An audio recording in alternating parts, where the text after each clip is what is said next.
Welcome guys, gals, and non-binary pals to this week's episode of Buffy Boys, your weekly review of Buffy the Vampire Slayer from a queer, literary and feminist perspective. My name is Joel, and with me as always is my salacious co-host, Brian. I think I said co-host? Oh, did you? Potentially. Well, welcome Brian. So this week we're going to be talking about Season 3, Episode 18 of Buffy the Vampire Slayer, Earshot. Co-host is actually my favourite school from Doctor Who. Oh, very good. I have the monopoly on Doctor Who references on this podcast, as you well know. No, you make me watch it, so I get to reference it too. Do you want to, Brian, give us the Buffy and summary for this episode? Yeah, sure. Okay, so this is Season 3, Episode 18. It was first released on September 21st, 1999, and yes, that is unusual. So we'll get back to that in a second, obviously. It was written by Jane Espenson. It was directed by Regis Kimball. So I had a lot of trouble looking this guy up. Sounds a bit like a pseudonym. It does. Very little about him online. But no, he's a person. He's only directed 2 things in his whole IMDb career. That is this Buffy episode and an episode of Angel Season 1, Eternity, which I don't remember, obviously. But he's edited a lot of great stuff. He edited 32 episodes of Buffy. Mm-hmm. And he edited 15 episodes of Legion recently. Oh, so he's still active. He's still active. So obviously he just got a chance to direct something a couple of times, and he decided it wasn't for him. Yeah, maybe he decided it wasn't for him. Maybe, he was the quotation marks director, but it was actually that Joss Whedon had done it, and they just needed to fill in someone's name or something like that. Maybe his passion was editing. Exactly. Okay, Buffy on summary. Contaminated by the ichor of a demon, Buffy acquires the power to read minds, which starts to drive her insane, but not before she learns someone plans mass murder at Sunnydale High. Angel saves her. The gang, including Cordelia, eliminate various suspects. Buffy thinks Wimp Jonathan plans a shooting. In fact, he plans suicide, and she stops him. Sorry. Xander discovers it is the cook. Buffy learns Giles slept with Joyce. Oh, that was also impossibly difficult to read. Why do you include Cordelia was there? I don't know. I was expecting you to say lunch lady, so when you said cook, I thought you were talking about something completely different. Yeah. She actually there's another person who cooks in the restaurant in the cafeteria, who is the head cook. So she's the alpha cook and this is the beta cook. I see where you're going there. Okay, very good. Yeah.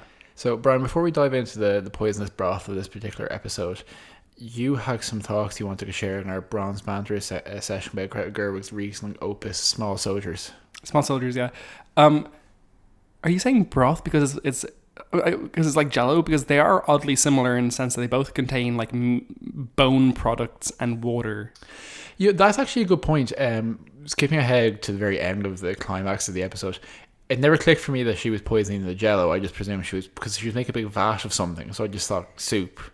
Or like, well, American cafeteria is not known for their variety in sloppy joes food. I'm not sure what sloppy joes are. I'm pretty sure it's mattresses, if Simpsons is to be believed. Yeah, I want to talk about Little Women. Mm-hmm. Now I will start off saying that we went to see Little Women, as we often see films, and my only exposure to Little Women before this was Mo Sizlak in Simpsons crying as he says they were no longer small girls, they were now little women or something to that effect. And I actually only found out in the course of watching this film that is not actually the last line of the book. So Brian, I think you have a bit more of an emotional journey to get to this film. Yeah, I love Little Women, the book. So a weird thing is that in the UK and Ireland, Little Women is actually released separately to Good Wives, which is the second part of the Little Women book. So they're usually published as two separate books. So Little Women ends in the middle, and then Good Wives goes forward. Escalates it. Yeah, exactly. And I remember when I was younger, just like randomly taking a book out of the library and having no idea what it was, and like going off and devouring it because I was 9. That's what you did. But it was Joe's Boys, I think it was called. But it was basically the follow-on novel from Good Wives. And I went back and I read the other 2 as well. But yeah, I love those books. I think they're wonderful. They're slightly preachy, a little bit pious, but great characterization. They're of a literary generation where a certain morality was embedded in the novel format. For sure. It's also, they were like genuinely reasonably feminist texts for the time period they were published. Yeah, I just really like them. So going to see this movie, I was pretty prepared to cry my eyes out, and I would say maybe this is the most separate instances in which I've cried during one theater piece. And me having no idea what was going to happen, just sitting next to you, gormlessly greying, giving you a thumbs up at all the funny bits. Yeah, exactly. It was such a pleasure to watch. Greta Gerwig is an author. She manages to inject personality into a stuffy old text in some ways. She manages to define the life in various parts of the text. The conversation, the dialogue just felt so alive and bristling and really, really good. The performances were stellar throughout, except for Emma what's her name? Watson. Emma Watson was also there. She was also there. That could have been Emma Stone, which just really stings. But it was great. Really, really loved it. Saoirse Ronan, not a huge fan of her generally. She was stunning in this. Absolutely incredible performance. I wouldn't be surprised at all if she gets the Oscar. But most importantly, the Oscar nominations for 2020, or I suppose it's 2019, I think, is the Oscar nominations for 2019, was just announced earlier on today. And wouldn't you know it, Little Women was not nominated for Best Director. Total fucking bullshit. Like, Greta Gerwig, people who are nominated for Best Director include Quentin Tarantino for Once Upon a Time in Shitville, even though it was such a messy splooge of a film. Yeah. And the other person who I thought was a bit meh was your fucking man from Joker. Todd Phillips. I haven't seen Joker, but I did look up what that guy directed, and it's like The Hangover, Hangover Part 1, Hangover Part 2, Hangover Part 17. It's like... Greta Gerwig is like people like the Joker. That's great. I hope we haven't seen it. Haven't seen it. I hope you're happy, whoever you are. But like Greta Gerwig she's an author, and it's 100% misogynistic situation where like no women were nominated for any of the directorial spots. Lulu Wang, I want to say that sounds so racist if it's wrong, but who directed The Farewell. Wasn't nominated. Incredible directorial debut. 100% deserved like an Oscar nom. Just shocking stuff. I mean, Noah Baumbach wasn't nominated for Marriage Story either, which is just insane. That was like it's so directorially distinct. You know, it's such a specific voice in the film that if you're not nominated for Best Picture, it's so much more like specifically voiced than fucking Once Upon a Time in Hollywood, which was just, anyway. So, I'm pissed. But yeah, love Little Women. If you haven't seen it, go out and watch it. The best thing to recommend Little Women is that, it is, and we talked about this before, it is difficult to characterize stories that are set in eras that are very different to ours, because there is that cultural gap. And it equally with different eras of story, different contemporary cultures, as we discussed with Parasite, which was obviously Korean. Modern day Korean, but Bong Joon-ho is that his name? Oh god, I'm so bad with names that aren't Irish and English. To be fair, Brian, you're bad with names that are in English as well. That's true. But he was nominated for Best Director, which I'm thrilled with. He's a stunning director.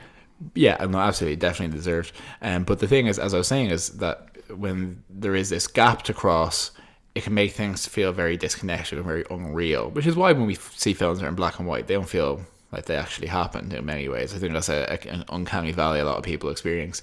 So for what I can recommend as a complete novice to the Little Women extended universe, it felt they felt like real people. It was funny, it was actual, it seemed plausible, it was present, it didn't seem facetious in its flowery language or anything like that. And it was just a good time. It actually went by fairly quickly. So if it's the kind of film you think you wouldn't usually watch, it's a great cast. Everyone gives great performances. Emma Watson is also there. Definitely worth your time. Laura Dern is wonderful. Meryl Streep is really good in it too. The thing I was going to say there was I was kind of worried it'd turn into like a mumblecore kind of film. So a la Noah Baumbach's previous films like Frances Ha, which Greta Gerwig has had heavily influenced, and Lady Bird is probably somewhat mumblecore, but it very much was. It really respected the origin of the piece and adapted it beautifully. So go watch Little Women. Another thing that translates really beautifully that we watched this weekend is Texas Chainsaw Massacre. Have you watched Texas Chainsaw Massacre recently? You, the person who's listening to this podcast, have you watched it in the last 2 years if you are over the age of 19. Because if not, go back and watch it. Because A, there's no gore in it, which is shocking. B, it's very scary. C, it's really fucking good. I think it's important to note that I had never seen the Texas Chainsaw Massacre. It is 2 words, yeah. Before, and we watched it the other night, and despite that, Brian still wanted to talk about Little Women. We watched 3 horror movies. We did, and they were all great. So very briefly, Texas Chainsaw Massacre, Reggae or Not, which is about basically eating the rich. And the third one was Crawl, which is the girl from Kaya Sedgwick? Yeah, the girl from Skins fighting alligators. But it was actually, it turned out to not be terrible. Yeah. It was Quentin Tarantino's favorite movie of 2019. Well, that's neither here nor there, right? He tends to have reasonably good taste in movies, but yeah, it was so much fun. It was just mad. I terrified Booker by jumping into my seat a couple of times with jump scares. You yeeted him into like a stratosphere at one point, and he came back. He did come back. So actually, what all 3 of those films have in common with Little Women is they all have women in them, and Buffy Summers is a woman. So yeah, so true. I think it ties directly back into what we're talking about with this episode of Buffy. So we watched this episode separately today because just for some expedience. I think we both watched it on our lunch break from work during our official lunch breaks. We could watch the HD disaster. But I actually didn't feel this episode was particularly affected by the bash. Oh, there are a couple of points which I did. It didn't jump out for me. So it just looked like the worst color grading of any TV show of all time. Everything was like a weird yellowy. It looked like it was just Lutz stuff. It was ridiculous. B, there's a point where Oz is in a shot where they're sitting in the quad and they're watching the cheerleading, and Oz is like chattering to Xander, but like clearly the framing had been changed for the release because there's no way that they released him just sitting there, like, because he was just jawing off, just like he looked insane. He just looks like he's like spouting nonsense and like he's like smiling and like nodding and stuff. He looks stoned. I would be concerned if I watched the DVDs and saw that he didn't have frosted tips. He actually had dyed black hair. And the colour grading is just that bad. Yeah, sure. And the other thing, just everyone looks so plastic and smooth and weird. But yeah. Otherwise, I mean, it was grand. So yeah, in basic terms, what happens in this episode is it's kind of convoluted in some ways in terms of the various different stages of it. But she being the Buffy, is pursuing 2 demons who have no mouths, and she kills one of them and has some freaky deaky translucent ichor, black like blood. She gets infected by this. It was very much not black. It was like silvery white. Is this a joke you're making? No, like it was black light. It was something that. Sorry, they said black like blood. No, black light as in like, okay, it was like sure, but black light. Yeah. Okay.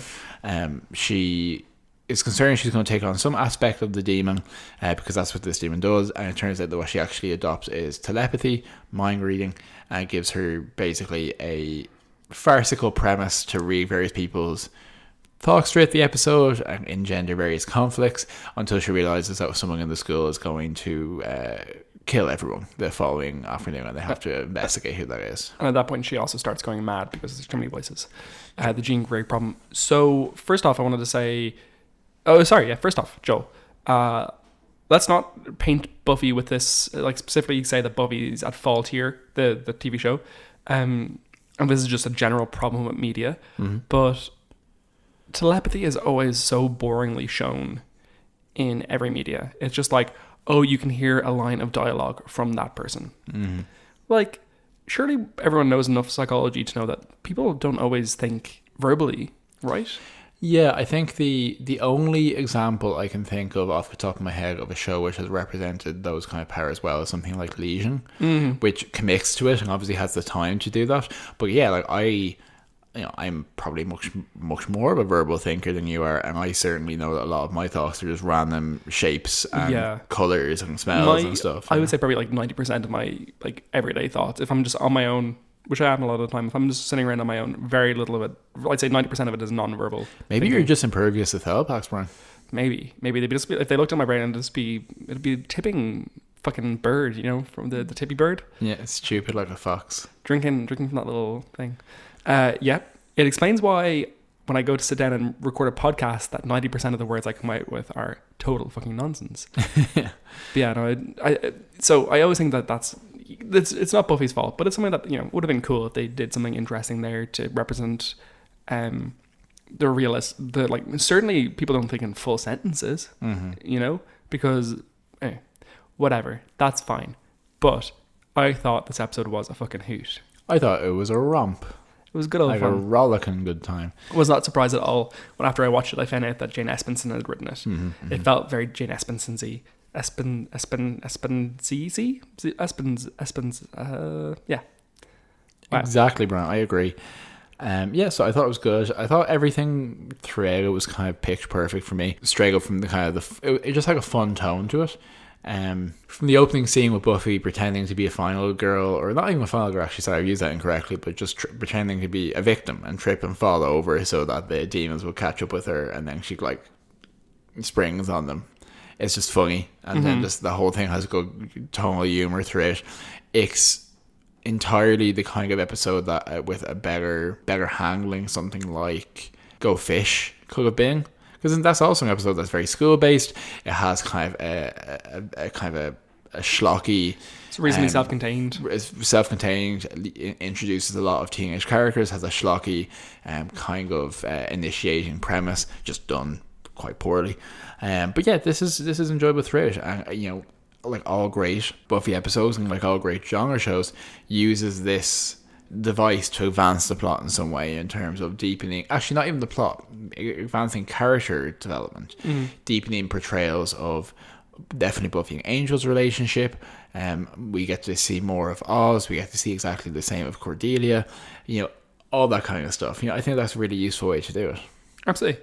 So in terms of Oz of course has a bunch of great little lines here. Because when Buffy's listening to his thoughts, instead of with Xander is just like, oh, don't think about sex, don't think about sex, naked women, naked Buffy, wait, stop, etc. Which is just like, it was actually pretty funny. But Oz's thinking is, Oz says, I am my thoughts. If they exist in her, Buffy contains everything that is me, and then she becomes me. I cease to exist. And then what he verbalizes from this is, and it was just great because obviously that's very classic Cartesian logic. So I think therefore I am being a fairly standard philosophical concept. It's his cogito, because it's cogito ergo sum, and it's the basis on which Descartes built his whole philosophy. A lot of people wouldn't agree with that. I wouldn't personally be hugely of the opinion that, you know, thinking therefore is a great basis from which to create a philosophical framework. That's fine. It was just very nicely expressed, and it's a little bit of existentialism there for us to some degree, just on the basis of, you know, trying to determine what is the self, what determines what the self expresses, etc. So that's pretty cool. Just, you know, in terms of having to hit our existentialism quota for each episode. Did you find that his statements were reasonably sound in the snippets that we heard philosophically? Yeah. Grand. But you know, like sometimes people say things, like they might say something about physics that might be wildly inaccurate, you know. It could be the case of this philosophical snippet. He's just asking a fairly basic question, kind of nicely reflected a lot in robotics and stuff, is if you have a perfect duplication of a thought process, does that mean that thing is a self? If you have a duplication of your own thought process, do you continue to exist as a you if that thing also exists? Stuff like that. Sure. Being able to experience something isn't the same as being able to be a thing. You know, you're while you are potentially, if you want to define the self as being expressed only through one's thoughts in the moment, that's fine, but it's gonna be hard to suggest that you're not an amalgamation also of all your experiences to this point, which presumably Buffy couldn't read in that moment, or if she could, then that would be mad. Whoa. Yeah. Whoa, man. Okay. So in this episode we had kind of establishing the slightly intermittent high school setting. Kind of, sometimes when they return to an episode there, it's like, oh, here's 4 people that everyone knows. Go on, Nancy. She's such a hard-working bitch in class. She's so rude, but she also knows all the answers.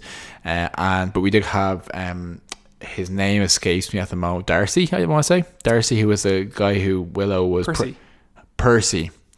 Who Willow was pressured into tutoring, and then she scared the bejesus out of him, or rather, Vampire Willow scared the bejesus out of him. So that's a nice bit of continuity. They also introduced a basketball star Hogan, who I was 100% certain was going to die in this episode, and didn't. Yeah. Actually, no humans died in this episode, no. Which was interesting.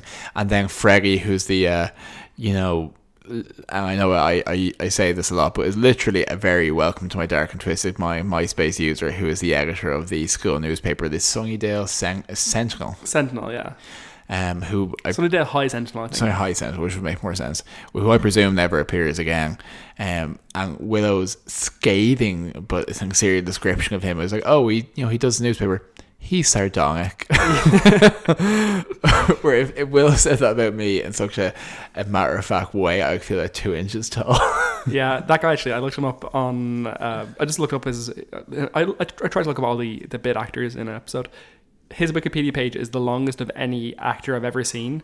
And by all accounts, he's done nothing with his life since then. Oh, wow. Yeah, his Wikipedia page is so deeply, clearly written by him. Oh, was this the guy you linked me? Oh, I didn't put 2 and 2 together on that. Yeah, it was. Oh, wow. Yeah, so he's like one of the phrases I picked up from it was, just the opening line of the Wikipedia page, where from memory, but it's what's his name, Andrew? No, his name is Karim Malachi Sanchez. Okay, so just Karim is an actor / director / essayist / musician / graphic designer / web designer. Yeah.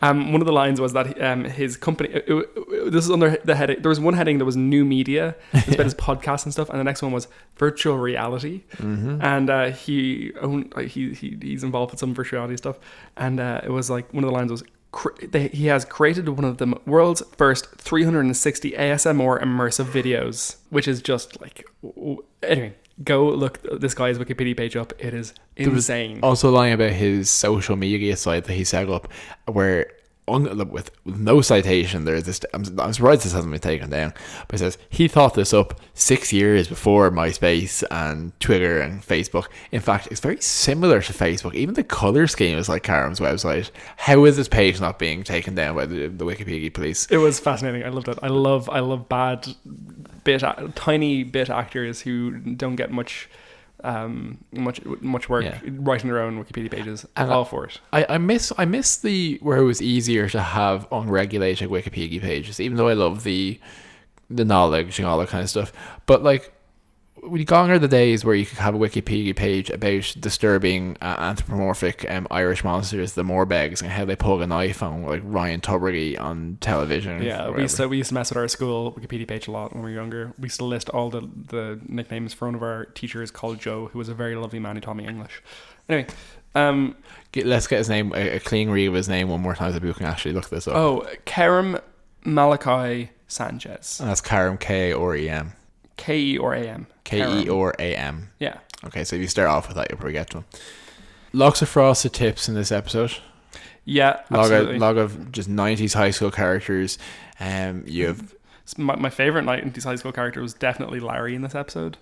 Oh, Gay Larry. Gay Larry has come out. He came out to his family. He announces it very loudly in the cafeteria, and he's saying, "Oh, don't worry, Xander. If you want, we can get a very tasteful piece put in the Sentinel for you to come out too." Yeah. And he's talking about how his grandmother is setting him up with guys and stuff, and it was genuinely very funny. Yeah, it serves to round off that arc a little bit, because Xander comes across as hapless as opposed to homophobic, basically. Yeah. There was a little bit of homophobia there. There was a little bit of him not wanting people to think he was gay. Yeah. But I'm in the Xander. Oh, I can do this. Xander Renaissance. Is that a thing? Is that anything? No.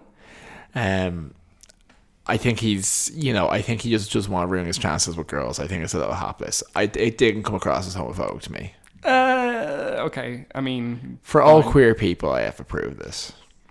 Cool.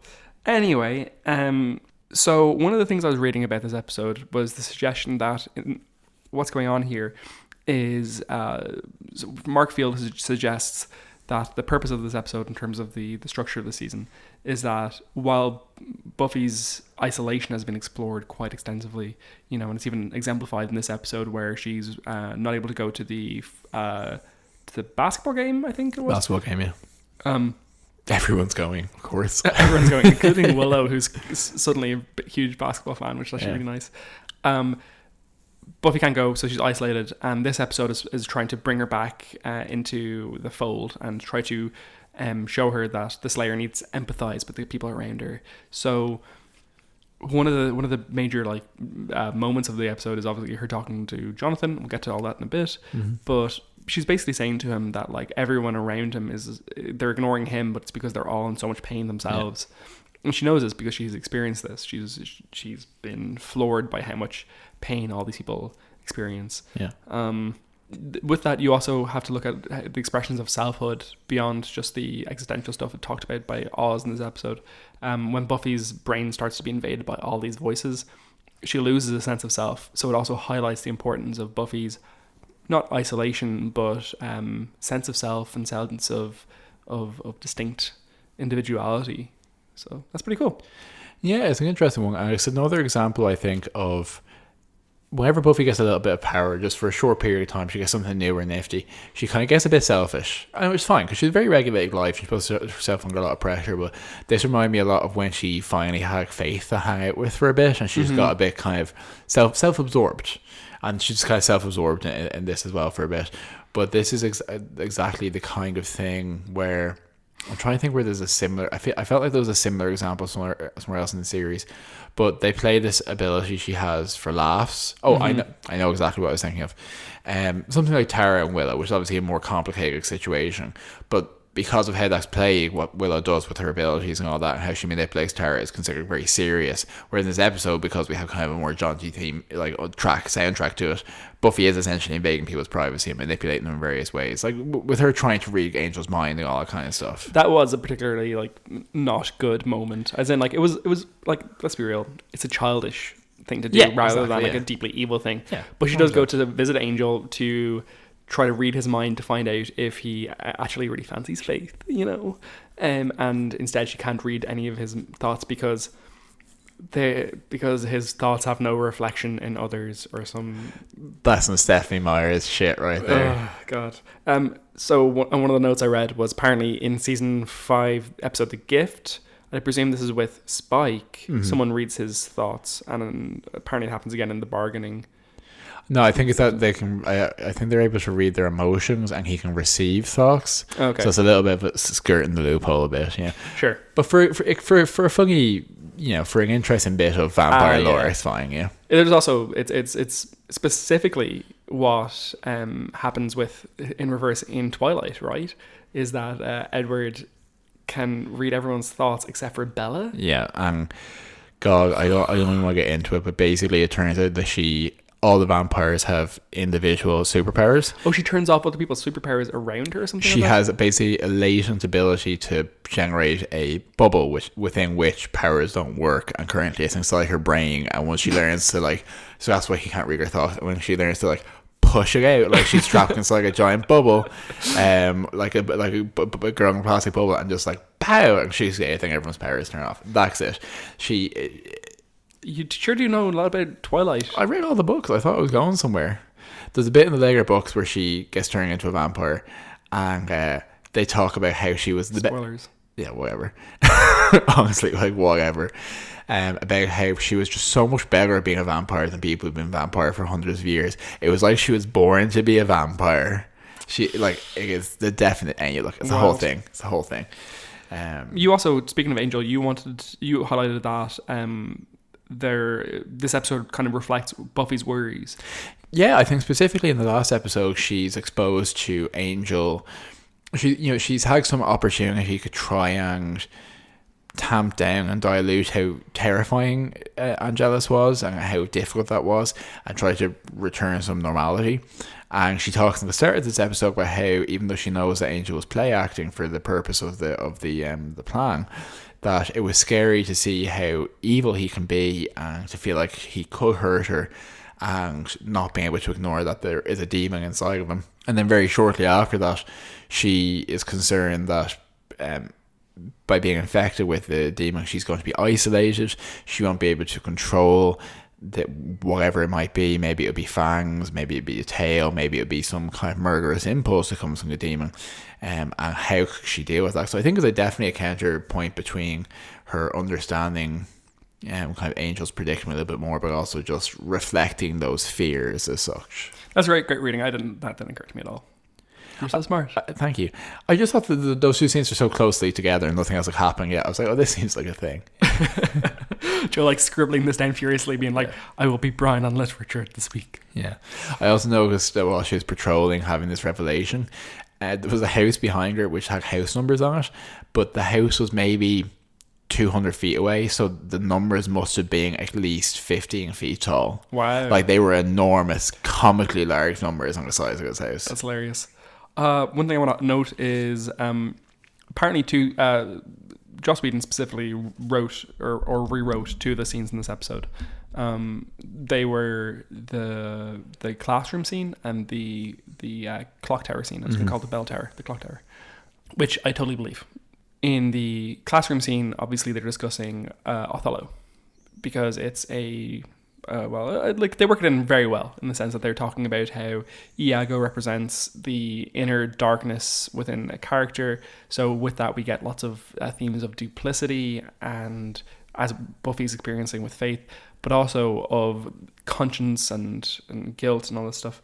And Buffy obviously is reading the thoughts of the teacher while she's answering some questions in class, feeding her own dissertation back to her, which is hilarious. And it's not subtextual at all. While often, a mention of a Shakespeare play will often carry a lot of weight, as we've read it so far in the podcast, this is just all textual. They're literally just discussing it. So what Buffy says is, he's not really a person. He's the dark half of Othello himself. And we can never really see what's in someone's heart, stuff like that. And it's really hilarious.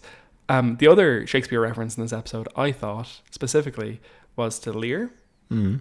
Because Cordelia very much exemplifies her Cordelia counterpart. Yeah. Where Cordelia in Lear is obviously very blunt and very straight talking. And in this episode, when Buffy goes to read Cordelia's thoughts, she's saying things like, thinking things like, when is this going to be over? This is so boring. And then what she says is, when is this going to be over? This is so boring. Yeah, so she's just consistently surface thoughts, and everyone's thoughts are conflicting throughout the episode. And it's actually really understated a bit later on where Buffy collapses, and everyone's like, their thoughts are, oh my god, what happened to her? If she doesn't get rid of these voices, she's going to go crazy. Maybe she'll get inside, all this kind of stuff. And they can hear in the background Cordelia's brain saying, I'm cold. It's great. Very good. And then they all have their little detective bits where they're set out. It's a really strong comic scene, but Willow it's a really strong comic episode. Yeah, Willow sets them all a task of interrogating different people in their own way to find out if they could be the killer. Flimsy, we just make a list of everyone who was in the cafeteria 40 minutes ago and talk to them, etc. But after we've put all this work in, Cordelia goes up to one of the teachers, like, hey, Mr. Beach, I think his name was, are you planning on just like murdering a bunch of people tomorrow? Oh, it's for the looks at her hand, the yearbook. It's really great. I actually wish I would happily spend a whole episode just like rattling off the funny lines from this. So I was about to do that, so I will quote a couple if that's okay, because they're particularly good. But one of my favorite ones was when they're saying, "How hard can French be? French babies learn it." That was a very good one.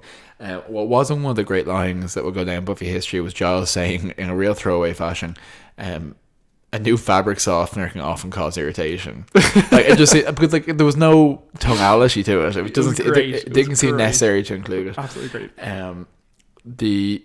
What isn't highlighted, unless you're paying attention, which I appreciate, is very early in the episode. Obviously, the twist is that Buffy eventually becomes convinced that Jonathan's about to open fire on the courtyard with his rifle from the clock tower. But after she talks him down, it turns out it was actually the lunch lady has poisoned the food. Very early on in the episode, Xander makes a joke about, I always knew that lunch lady was going to do us in by poisoning the mulligatawny soup. Yep. And they don't kind of reference that. He was 100% right. Yep. But my favourite line from the episode, one of my new favourite Buffy lines, was Buffy talking about how she went patrolling when everyone else went to a basketball game, and she says, "Oh well, I did think I saw a four-legged demon. It just turned out to be a dog." Anyway, obviously, yeah, God, there's so much to get to. Another great point, of course, is that Joyce is trying to avoid being around Buffy, because when she's around her for too long, Buffy finds out that Joyce has had sex with Giles twice during Band Candy, and she's horrified. Apparently, Jane Espenson specifically wrote that in because there was some confusion amongst fans as to whether or not they actually had slept together. So, I was not confused. Another great one is when Xander is trying to distract himself from thinking sexy thoughts by saying 4 times 5 is 30. 5 times 6 is 32. It's so worrying. It's really, really worrying. So it's a really odd note at one point in the episode where Xander says that he thinks jumpers are for women only. Yeah. Which I was confused with because he wears so many distended jumpers. We will talk about that in a minute. So, obviously the pivotal scene in this is not the actual conclusion of the plot, which is where Xander finds out by accident that the lunch lady is trying to poison everyone with the rat poison, which also leads to our favourite stuntable moment of all time, which is while Xander is fighting the lunch lady, she turns into a 6'2" man with short black hair at least 4 times. Yeah, it's very, very visible. And also, a discontinuity I didn't remember is she's quite a broad woman, and he's quite tall but quite narrow. I really recognised her, and I didn't find her for much, to be honest. She's just been like the receptionist in Sabrina the Teenage Witch and stuff like that. But like in episodes of things that are stuck in your brain. But I think she also just kind of has that face, you know. Yeah, maybe.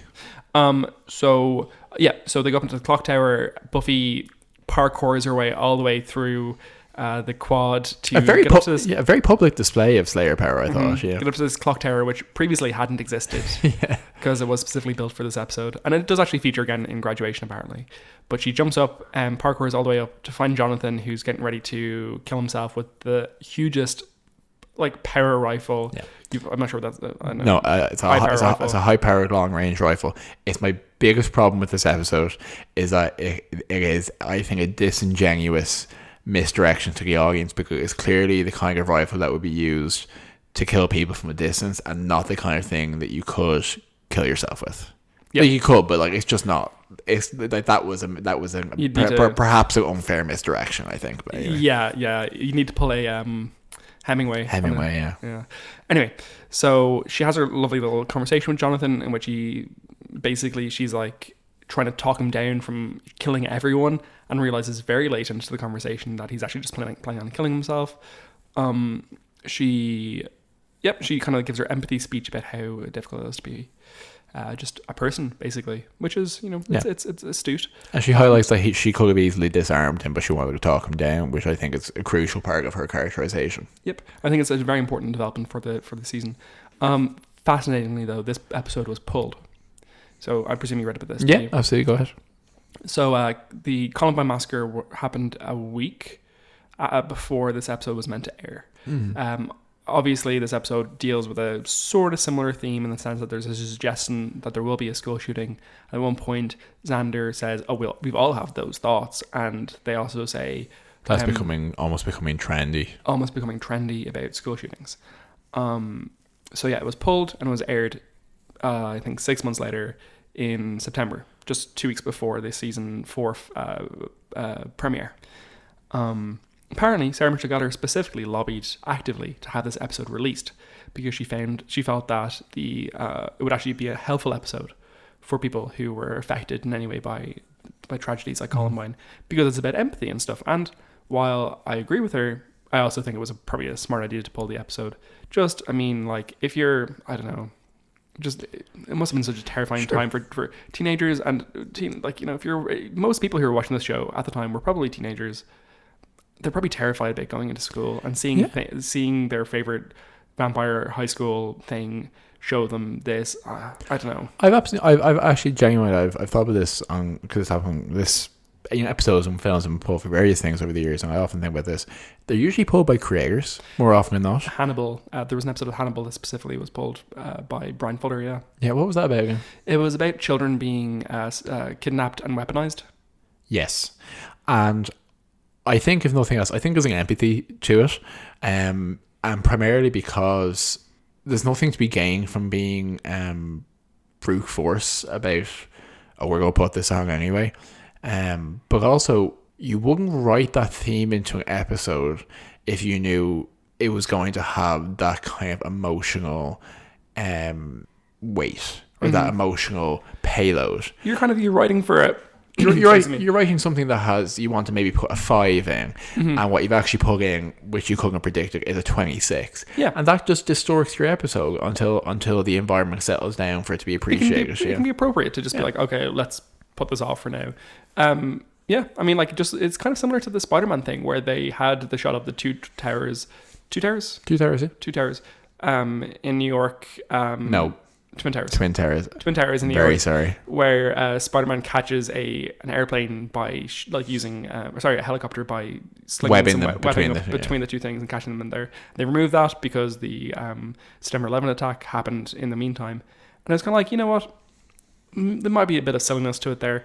But also, people are going to see their favorite silly Spider-Man TV show.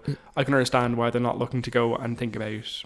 It's also like a film that is a superhero is so specifically about New York, and you want those films, for better or for worse, those films always try to emulate the idealized New York and the patriotic New Yorker and all that. So you don't want to bring the tone down, I suppose. Yeah. All right, are you happy to do some Buffy Bits in the dusting? That's what we call it. Yeah, work away. Do you want to go first? Well, do you want me to go first? I'm happy you do.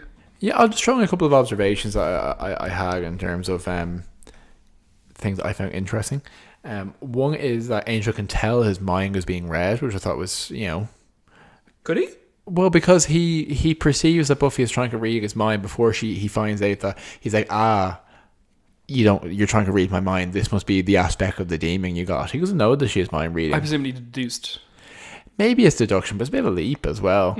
I also loved in that scene that when she couldn't figure out why her mind reading wasn't working, she looks in his ear. She just squints and tries to see inside his brain.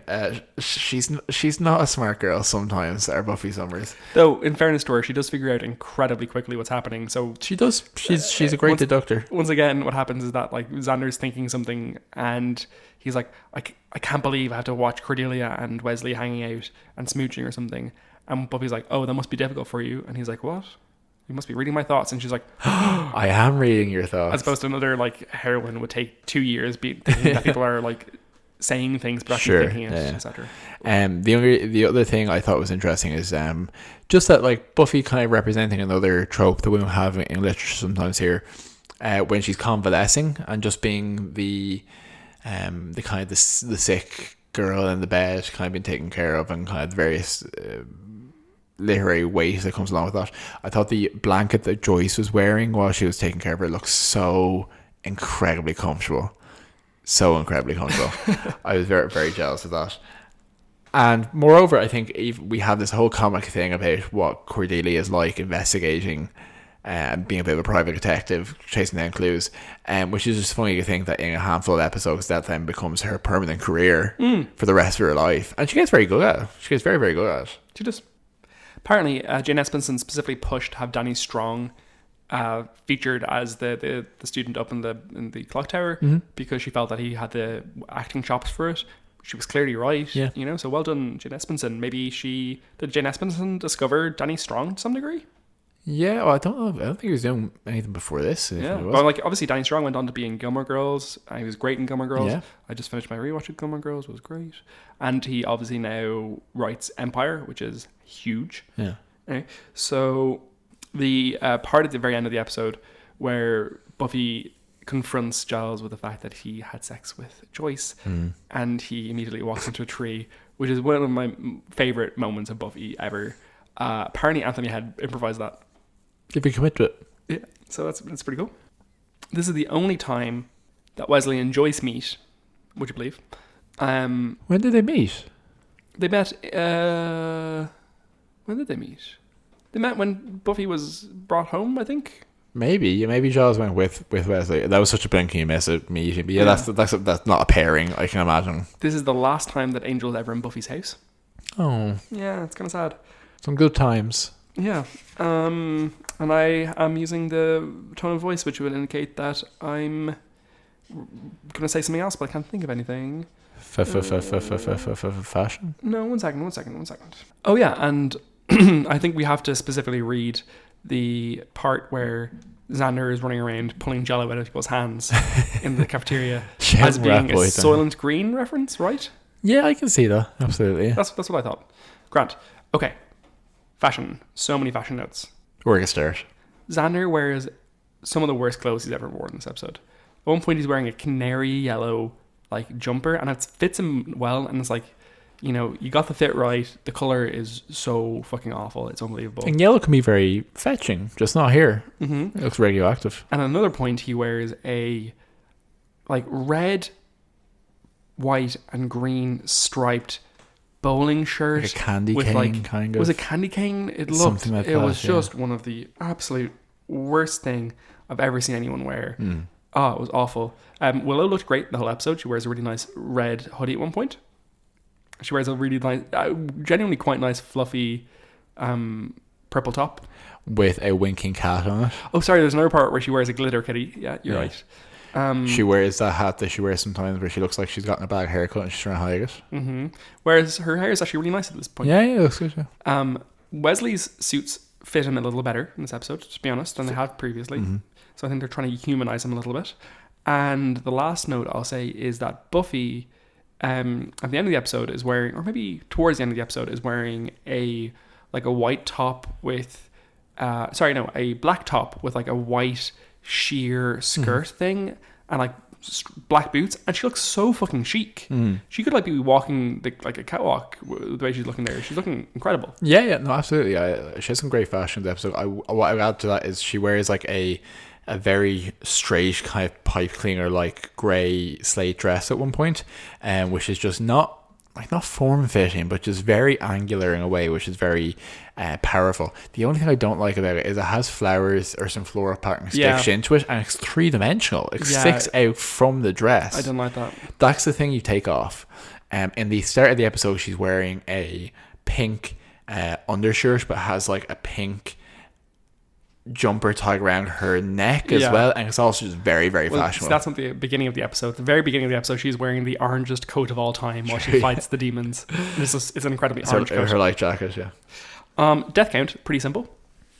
One mouthless demon. Two mouthless demons. Two mouthless demons, yes. Yeah, okay. Happy to do a rating. Absolutely. Brian, I've been thinking about it. And I think I'd give this episode 9.5 bongs filled with neon demon blood. Okay. Why was that? Why'd you say that's so weird? I don't know. I just mulling it over. Yeah. It was a really good episode. It was. I have no problems with it. Okay. So before you highlighted the line about four-legged demons, that was my one. Snatch. And now I'm like, can I use that? But I mean, that's kind of what we're supposed to do, isn't it? Actually, my other one was going to be Lubriderm. Because I don't know what that is, but it sounds really funny. Or what's your number? Sorry? What's your rating? I'll get that in a second. Okay. I was like, maybe I can fit this quote into a thing, which is, no mouth means no teeth, unless they're hiding them somewhere else. Anyway. Or the other one was going to be cross-referencing full. That's a good one. Four-legged demons, though. I'm going to give this episode 9.2 four-legged demons. You could just say 9.2 dogs out to 10. It was just genuinely enjoyable. It was charming. It was very charming. Yeah, it was well written. The voices were so good. It was a laugh minute. Genuinely funny. And it had some, I think, deft handling of difficult issues. Yeah, I would agree. I think it stands up. It does stand up. It doesn't. I mean, there's a point at which Buffy is berating the shit out of a boy's about to kill himself, but whatever. Okay, so I think that brings us to a wrap for this week.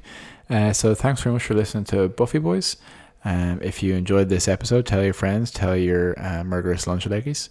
But it's time for you to stop listening and do something else. You know, we hate to see you leave, but we love to watch you go.